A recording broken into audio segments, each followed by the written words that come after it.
بسم الله الرحمن الرحيم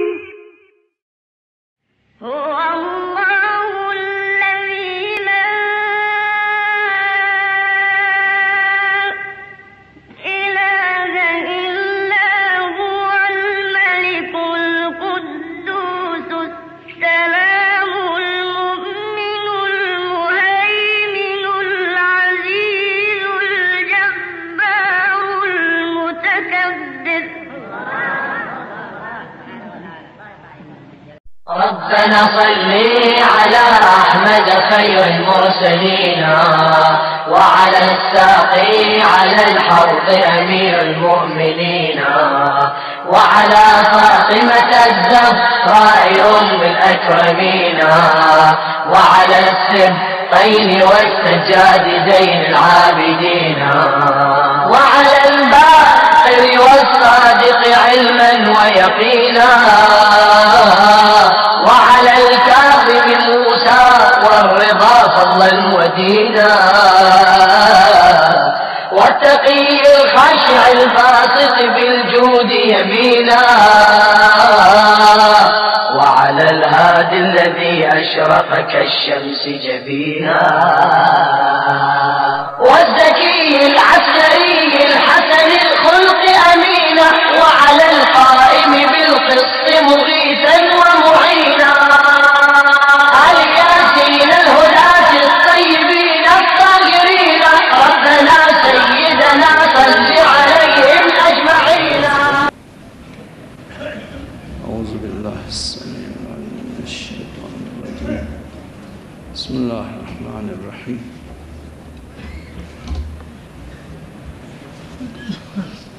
الحمد لله الذي علم الإنسان ما لم يعلم والصلاة والسلام على رسوله الأكرم وعلى آله مصابيح الدجى والظلم. قال الحكيم في كتابه المحكم بسم الله الرحمن الرحيم إن الله يحب الذين يقاتلون في سبيله صفا كأنهم بنيان مرصوص صدق الله العلي العظيم. معذرت سلمی لدزر جملة گوين سکلیشی این جامعه اسم پتہ میں وجہ کرتا ہوں. دعا بس پروردگارہ تمام مریض اگامہ نین رمضان سے شامل و شفاء کامل شزر اسبار اللہ. تو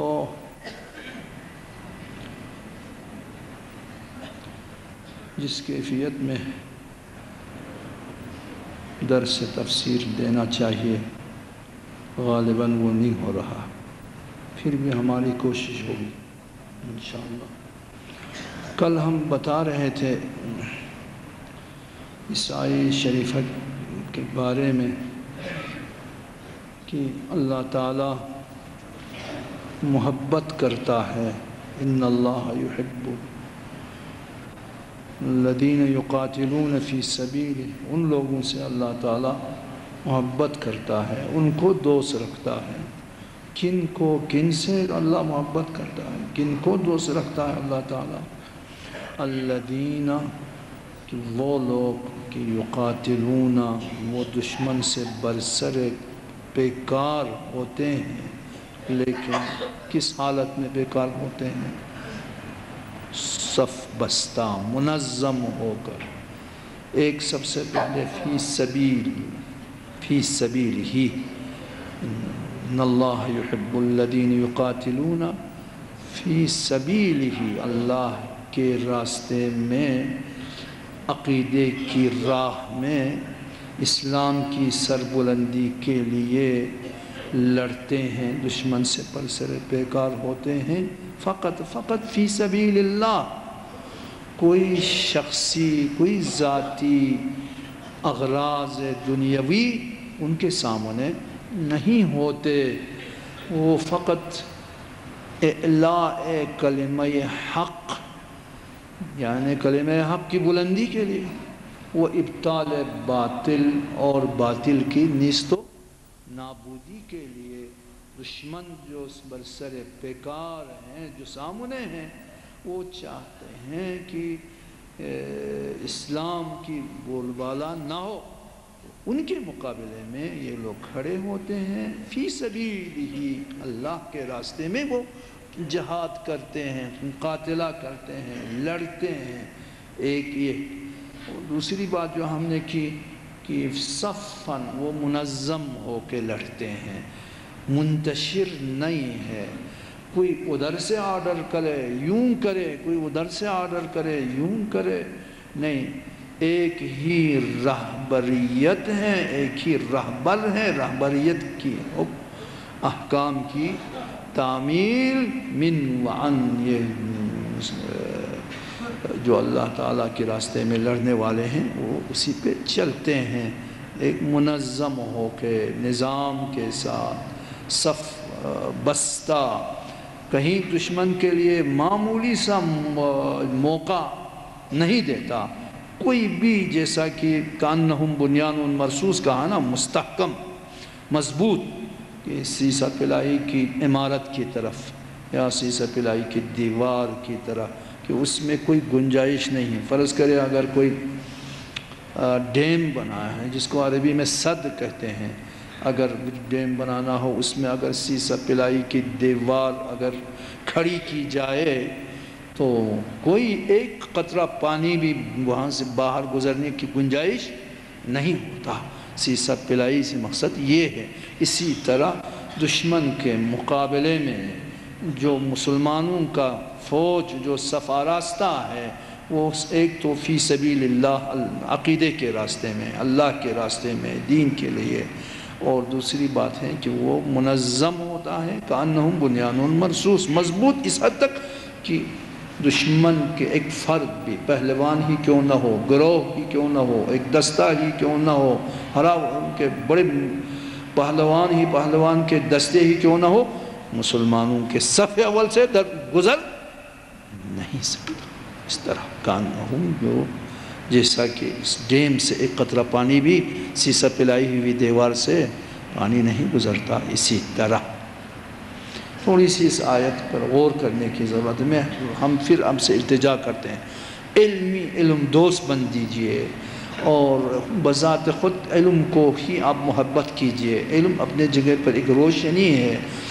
یہ فقط لوگ کہتے ہیں کہ کچھ داستان کی باتیں ہوں، کچھ تاریخی باتیں ہوں، البتہ مربوط ہو تو ہم کریں گے قرآن آیات سے، لیکن وہ کوئی ایسی بات نہیں کہ آپ کو داستان بھی اگر عبرت ہو تو داستان میں فائدہ ہے، ورنہ بذات خود داستان میں کیا ہے؟ قرآن میں ہمیشہ قصص ہے، قرآن میں تذکرہ ہوتا ہے، لیکن بعد میں کیا ہوتا ہے؟ ان فی ھذا لعبرۃ، اس میں درس ہیں آگے سارے، اس لیے ہے کہ اس داستان سے، اس واقعے سے سبق حاصل کریں۔ تو کچھ لوگ حضرات کہتے ہیں کہ کچھ تاریخی واقعہ، ٹھیک ہے، آپ کے لیے آسان ہوتا ہے، ماہ مبارک رمضان میں ہمیشہ تاریخی واقعے سننے کے لیے تو انسان جو ہے وہ تقریباً ہوتا ہے، لیکن سن لیجئے، علم بذات خود، خصوصاً قرآن سے مربوط اور اسلام سے مربوط، حقائق اسلام سے مربوط علم بذات خود ایک روشنی ہے اور عبادت ہے، خصوصاً ماہ مبارک رمضان میں قرآن آیات کی کوئی تشریح، تفسیر اگر سمجھنے کی ہم کوشش کر لیں، الفاظ قرآن۔ اب ہم نے آپ کے سامنے عرض کیا نا، ایک مسلمان جو دشمن کے ساتھ برسر پیکار ہوتے ہیں، مجاہدین فی سبیل اللہ، مجاہدین فی سبیل اللہ، اللہ تعالیٰ انہی کو دوست رکھنے سے میں نے کل عرض کیا، ذرا ذہن میں رکھنے کی کوشش، اللہ تعالیٰ دوست رکھتا ہے ان کو جو اللہ کی راہ میں صف بستہ منظم ہو کے آہنین فولاد کی طرح یا سیسہ پلائی دیوار کی طرح مضبوط ہو کے لڑتے ہیں، اللہ ان کو دوست رکھتا ہے۔ دوست رکھنے کا مقصد کیا ہے؟ اللہ تعالیٰ کے کرم انہی پہ نازل ہو، رحمتیں انہی پہ نازل ہوتی ہیں، توفیق خیر، نیک اعمال چن کے بجا لانے کی توفیق، وسائل، اسباب کن کے لیے اللہ تعالیٰ فراہم کرتا ہے؟ انہی کے لیے جو اللہ تعالیٰ دوست رکھتا ہے۔ دوست رکھنا کا مقصد یہ ہے کہ رحمت الہی شامل حال ہوتا ہے، توفیقات الہیہ شامل حال ہوتی ہے ان کے۔ اسی طرح کسی سے نفرت اللہ تعالیٰ دشمن رکھتا ہے، بغض رکھتا ہے، یعنی اپنے کرم کے راستے بند کر دیتے ہیں اس کے سامنے، دروازے بند ہو جاتے ہیں رحمت کے اس کے سامنے، وہ لائق نہیں ہے، وہ قابل نہیں ہے۔ تو ان اللہ یحب الذین، آپ اسی آیت پہ ذرا، اللہ تعالیٰ دوست رکھتا ہے، اللہ تعالیٰ محبت کرتا ہے کن سے یا کن کو؟ وہ لوگ جو اللہ کے راستے میں منظم ہو کے اور صف بستہ ہو کے لڑتے ہیں۔ تو تین صفات میں نے اس کے نا، اس کے بارے میں اس کی بہترین مثال حضور صلی اللہ علیہ وسلم کے دور کی جو جنگیں ہیں وہ ہے کہ یہاں ایک قیادت بھی ہے، ایک ہی رہبریت بھی ہے، اور صف دشمن کے سامنے سب بستہ بھی ہیں، منظم بھی ہیں، سیسا پلائی کی دیوار کی طرح لڑتے ہیں۔ تو جنگ بدر میں کیا مسلمان فوج کی تعداد کتنی تھی؟ تعداد 313، وہ بھی ایک گھوڑا تھا، ایک اونٹ یا ایک گھوڑا سوار، جو گھوڑے پہ سوار ہو کے تلوار ہاتھ میں لے کے دشمن پہ وار کرے، جنگ کرے، ایک گھوڑا سوار تھے، مجاہد ایک، باقی سب پیادہ، ایسے ہی پیادہ دستے تھے۔ ان کے مقابلے میں 1000 مجہز اسلحے سے لیس، لیکن یہاں ایک قیادت، ایک رہبریت، اللہ کی راہ میں لڑنے کے لیے آمادہ ہے، فی سبیل اللہ، کچھ اور مقصد نہیں ہے، نہ فتح و کامرانی، نہ مال غنیمت، کچھ بھی نہیں، نہ اپنی بہادری کا اظہار، بس اللہ کے راستے میں یقتلون او یقتلون، یا دشمن کو جہنم میں واصل کریں گے یا خود شہیدوں کو بہشت میں جائیں گے۔ اس کو کہتے ہیں احد الحسنین، دونوں کی میں سے ایک تو باہر صورت ہے، خالی نہیں۔ یقتلون او یقتلون، عربی میں زبر اور زیر میں زمین و آسمان ہوتا ہے۔ یقتلون، یا دشمن کو وہ جہنم میں واصل کرتے ہیں، او یقتلون، یا خود مقتول ہو جاتے ہیں، بہشت میں چلے جاتے ہیں، شہید ہو جاتے ہیں، اور اللہ تعالیٰ کے شہداء کے لیے جو عظیم پاداش ہیں وہ حاصل ہو جاتے ہیں۔ تو ان اللہ یحب الذین یقاتلون فی سبیلہ کانہم بنیان، اس کے واحد بہت ساری مثالیں تاریخ میں ہیں۔ جہاں مسلمان منتشر ہوں، یقیناً ان کی جو ہے اس کا انجام جو ہے کیا ہوتا ہے؟ ہزیمت، شکست، انتشار ہو، اور دشمنوں کے لیے موقع اگر ملنے کے مواقع فراہم ہو تو ایسے مسلمانوں کے دستوں سے اللہ تعالیٰ دوست نہیں رکھتا۔ اور یہ وہ ہے۔ اس آیت شریفہ کے بارے میں کچھ مفسرین نے اس کو اور بھی پھیلایا ہے، اس کے معنی تو صفاً دشمن کے ساتھ لڑتے ہیں صف بستہ ہو کر، فقط بری فوج کے بارے میں نہیں ہے۔ وہ کہتے ہیں، میں نقل قول کر رہا ہوں، بحری سمندری جنگ میں بھی دشمن کے ساتھ اگر سمندر میں جنگ کرنی ہو، دشمن سمندر میں جہازوں کے سر، بحری جہازوں کے حوالے سے اگر ان کا مقابلہ کرنا ہے، پھر بھی صف بستہ ہونے کی ضرورت ہے، بحری فوج کو بھی۔ اسی طرح فضائی فوج کو بھی ہم جانتے ہیں، یہ جب جٹ جہاز لاتے ہیں جی حملہ آور ہونے کے لیے، آپ دیکھیں کس ترتیب سے لاتے ہیں، ایک منظم ہو کے، ورنہ کیا ایک پیچھے ادھر ہو کہ ادھر سے کوئی ادھر سے، تو وہ کیا ہو جائیں گے، اس کے سامنے ان کے لیے شکست جو ہے وہ ہو جاتا ہے، سامنے ہو جاتا ہے۔ تو اس طرح، اور اس کے علاوہ کچھ مفسرین فرماتے ہیں یہ فقط میدان جنگ جو ہے وہ تن بتن کی جنگ کی بات نہیں، دشمن کے ساتھ روبرو فقط ہونے کی بات نہیں، بلکہ اللہ کی خوشنودی کے لیے، اللہ کی رضایت کے لیے اللہ کے راستے میں سیاسی جنگ ہو بھی فی سبیل اللہ ہو، بات معقول ہے ان کی، اور وہ بھی کیا ہو، مسلمان ممالک ایک دوسرے کے ساتھ صف بستہ ہو، کوئی امریکہ کے حواری، کوئی امریکہ کے مخالف۔ اگر مسلمان صف بستہ ہو کر فی سبیل اللہ عقیدے کے لیے، اسلام کے لیے، کأنہم بنیان مرصوص، کہ وہ سیسہ پلائی کی دیوار کی طرح مضبوط ہو کے، یہ جو تیل پیدا کرنے والے جو ممالک ہیں، عرب کنٹریز ہو یا غیر عرب کنٹریز ہو، ایک ہو کے اسلام کی بالادستی کے لیے، اسرائیل کی نابودی کے لیے، فلسطینی بھائیوں کی حمایت میں اگر وہ ایک مہینہ ایک دن بھی، جیسا کہ امام خمینی فرماتے ہیں، اگر یہ لوگ اقتصادی جنگ کریں تو دشمن کیا ہو جائے گا، نابود ہو جائے گا۔ لیکن ہوتا ہے نہیں ہوتا ہے، چونکہ منتشر ہیں، ان کے احکام لینے کے جو مراکز ہیں مختلف ہیں، اور مفادات ہیں، فی سبیل اللہ نہیں ہیں۔ جیسا کہ ہم نے کل عرض کیا نا، عربوں کا جو جنگ اسرائیل کے ساتھ 1965 میں شکست فاش، ذلت، خوار، اور مختلف ممالک کے عرب کنٹریز کے جو اسرائیل کے ارد گرد تھے، زمینیں بھی اسرائیل نے غصب، اس لیے تو یہ جو بعض مفسرین فرماتے ہیں ان کے بھی وہ ہے، یعنی سب بستہ ہو کر، منظم ہو کر، میدان جنگ میں ہی ہو، روبرو جنگ ہو، یا سیاسی جنگ ہو، یا معاشی جنگ ہو، اقتصادی جنگ ہو، یہ سب تمام پہ شامل ہے۔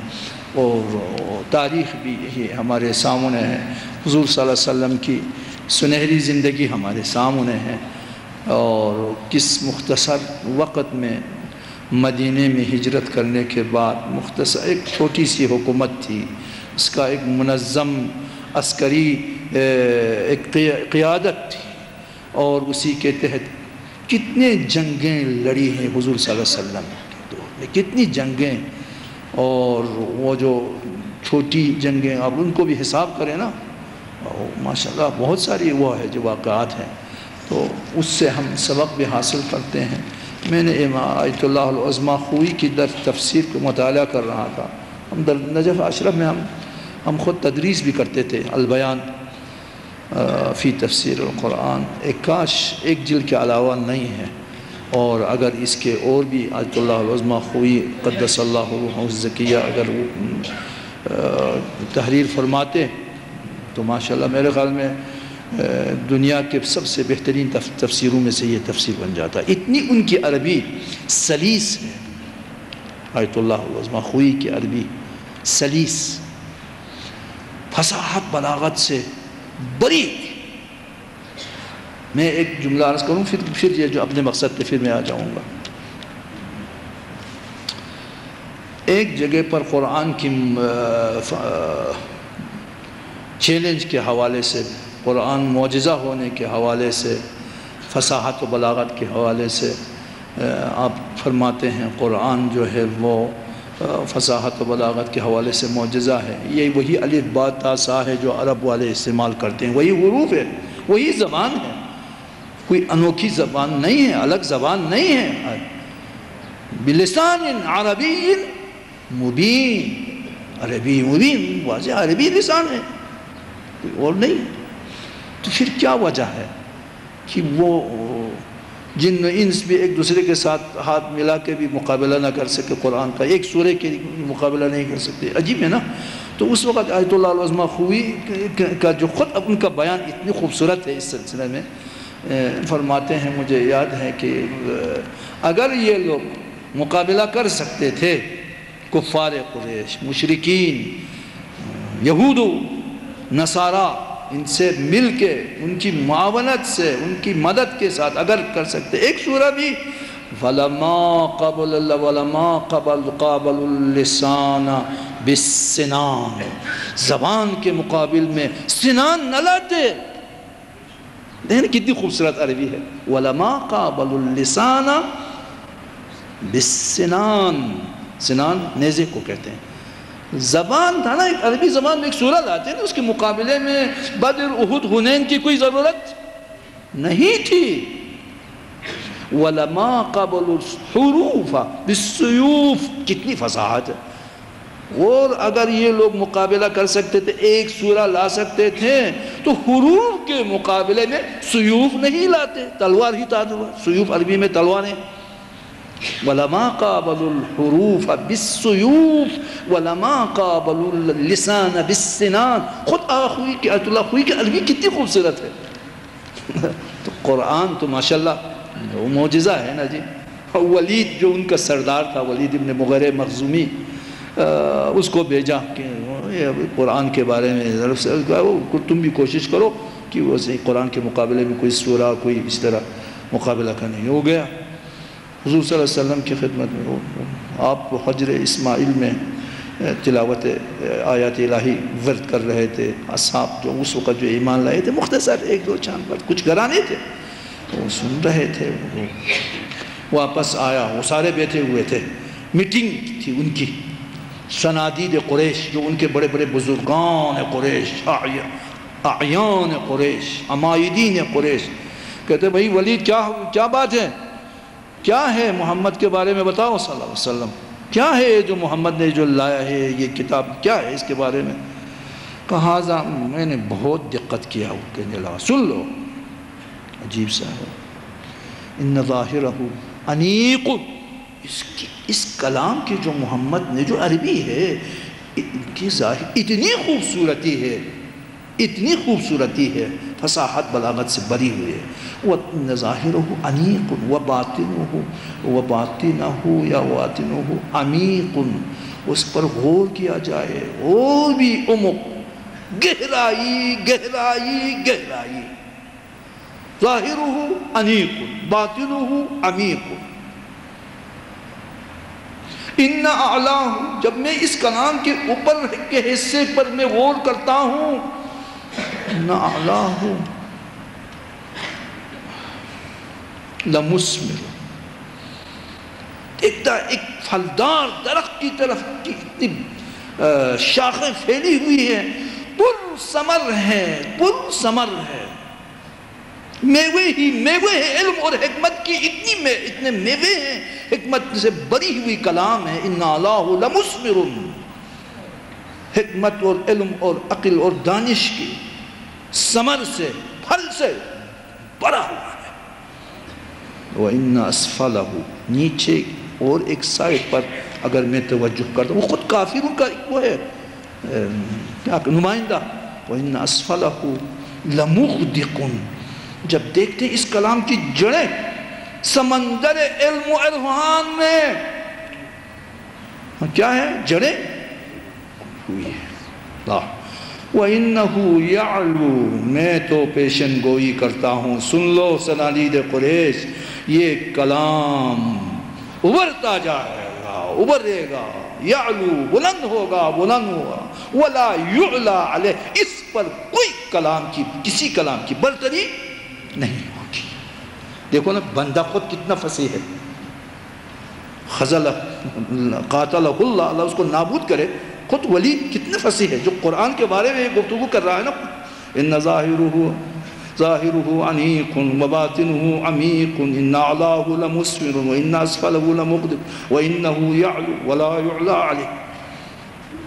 تو ایسے کلام کے جو ہے حضور صلی اللہ علیہ وسلم نے کلام الہی کو اپنے وہ رکھ کے سارے امور میں مشعل راہ رکھ کے آپ نے قدم بڑھایا.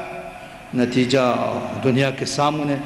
یہاں ایک میں تفسیر البیان کی بات ہو رہا تھا نا جی، یہ ایک جملہ معترضہ تھا جو میں ابھی عرض کر رہا تھا کہ آیت اللہ العظمہ خوئی جو فرما رہے تھے البیان میں فرماتے ہیں کہ قالت دوری، یہ دوری ہے جی فرانس کے وہ کیا کہتے ہیں وزیر اعظم تھا اس وقت کا، فرانس کے اس وقت کے، آج سے کافی دور پہلے، وہ کہتا ہے وَبَعْدَ ظُهُورِ الَّذِي، پیغمبر اکرم صلی اللہ علیہ وسلم ظاہر ہونے کے بعد، بعثت ہونے کے بعد، جمع قبائل العرب، عرب کے تمام قبائلوں کو امتاً واحد، ایک امت میں تبدیل کر دیا۔ جو منتشر عرب کے قبائل تھے، جو ایک اونٹ کے لیے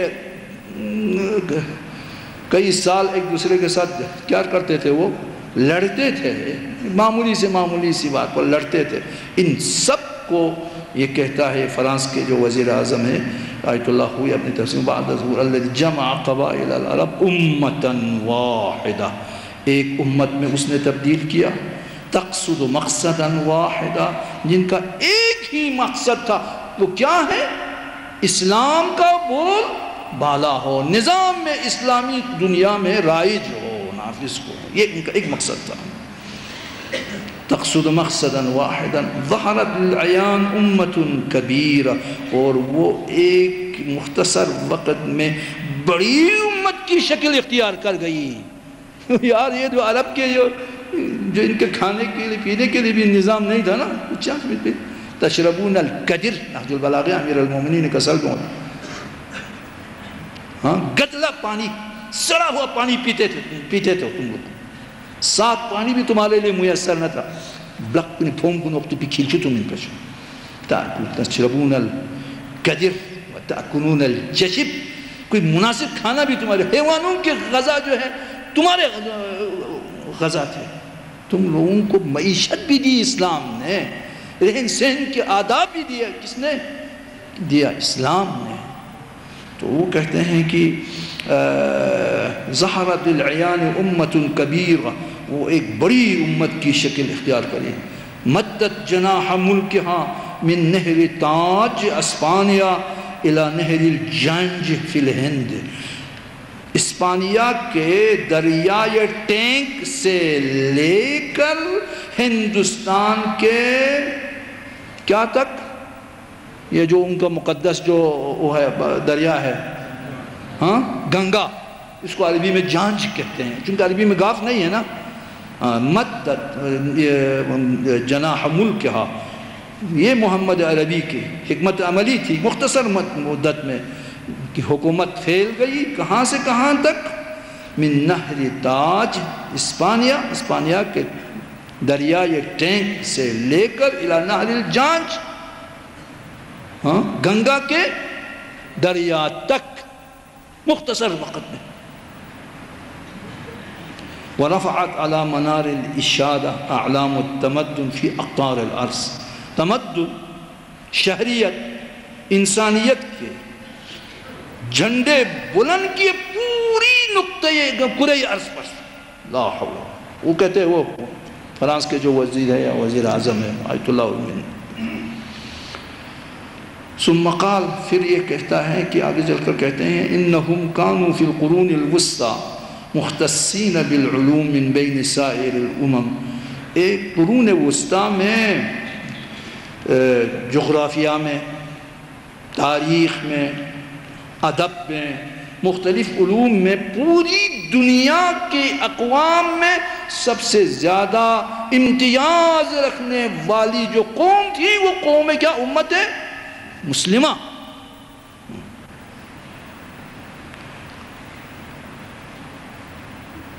وانقشعت، اور اس وقت یورپ جو ہے وہ جہالت کی تاریکیوں میں ڈوبا ہوا تھا اس وقت، ماشاءاللہ۔ وانقشعت بسببهم السحائب البربریہ التي امتدت على اوروبا یعنی یورپ۔ تو اسی طرح وہ آگے چل کر کہتے ہیں، پھر وہ کہنے لگے کہ ظلم اور بربریت اور غیر انسانیت کے جو بادل چھائے ہوئے تھے تمام اوروپا یورپ پر، وہ سارے ان مسلمانوں کے جو علماء تھے، جو حضور صلی اللہ علیہ وسلم کی نے تربیت دی تھی، ان کی وجہ سے وہ سارے ظلم اور بربریت کے جو بادل ہیں وہ چھٹ گئے۔ وہ کیا ہو گئے؟ چھٹ گئے، جو اس وقت یورپ پر چھائے ہوئے تھے۔ ظلمت اور تاریکی کے بادل. سبحان اللہ. یہ سب کس لیے ہو گیا؟ اس لیے تعلیمی میدان میں دشمن سے برسر پیکار، اقتصادی میدان میں، سیاسی میدان میں حضور صلی اللہ علیہ وسلم نے دنیا کا مقابلہ کیا صفاً کأنہم بنیان مرصوص. یہ ایک نمونہ ہے. اور آج کل جو حشر ہیں آپ دیکھتے ہیں نہ کوئی ایک مقصد ہے. امہ کہتے ہیں، امت کا کوئی مقصد نہیں ہے، منتشر ہے. کوئی امریکہ کے حوالی ہے، کوئی دوسروں کے حوالی ہے، کوئی روس ہے، کوئی روس کے، کوئی کیا ہے، کوئی کیا ہے. تو امت مسلمہ کا جو حشر ہے وہ ہمارے سامنے. بدقسمتی ہے، افسوس کی بات ہے. دعا کریں پروردگارہ امت مسلمہ کو جو امت واحدہ ہے، کفر جتنے بھی اقسام ہے وہ بھی امت واحدہ. حضور صلی اللہ علیہ وسلم کا ارشاد ہے مسلمانوں آگاہ ہو جاؤ، الکفر ملت واحدہ. یہ دیکھنے میں کوئی یہودی ہے، کوئی نصارہ ہے، کوئی کیا ہے، کوئی کیا ہے، لیکن اسرائیل کے ساتھ جنگ کا جب وہ موقع آتا ہے سب ایک ہو جاتا ہے، سب ایک ہو جاتے ہیں یہ لوگ. الکفر ملت واحدہ.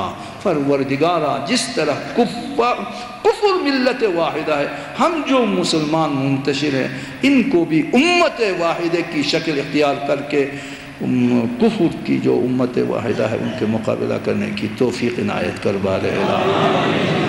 ماہ رحمت ہے پروردگارہ، تیرا کرم تیری رحمت ہم پہ نازل فرما بارے الہ. اگرچہ ہم اہل نہیں ہیں، ہم گناہگار ہیں، پروردگارہ تیری رحمتوں کا مغفرت ہے، مغفرتوں کا مہینہ ہے. تیری رحمتیں ہم پہ نازل فرما بارے الہ. ہماری گناہ سے بری ہوئی ہاتھیں محروم نہ رکھ بارے الہ. ہماری دعائیں قبول فرما بارے الہ. ہماری تلاوت ہو، ہماری تفسیر ہو، ہمارا درس ہو، ہماری عبادت ہو، ہماری نماز ہو، ہمارا روزہ ہو، جو بھی ہو پروردگارہ اس مہینے میں ہمارا جو صدقہ ہو، افطار ہو، جو بھی ہو تیری درگاہ میں شرف قبول بخش بارے الہ. اللہم انصر من نصر الدین، اللہم اید من اید الدین، اللہم اخذل من خذل الدین، اللہم اشغل الظافرین بالکافرین واجعل المسلمین من بینہم سالمین وغانمین وارحمنا برحمتک یا ارحم الراحمین. وصل علی سیدنا حبیبک محمد واہل بیتہ الطاہرین. اللہم صل علی محمد وآل محمد.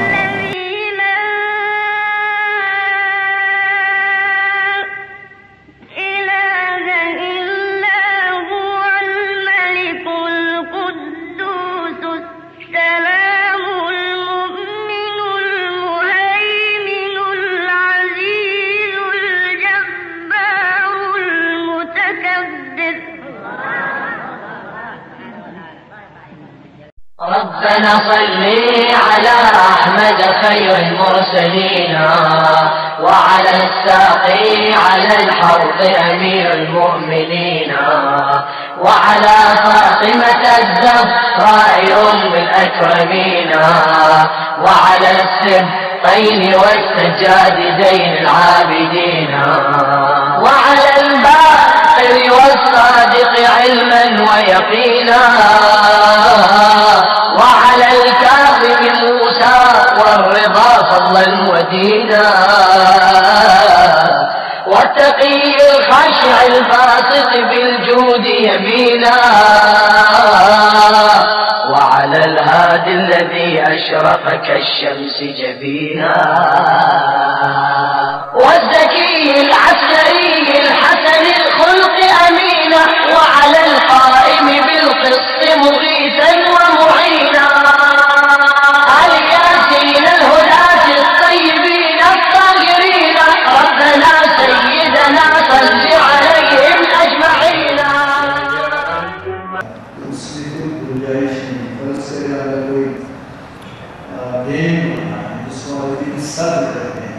اگر ٹرین بنانا اس میں رسی سپلائی کی دیوار اگر کھڑی کی جائے تو کوئی ایک قطرہ پانی وہاں سے باہر گزرنے کی گنجائش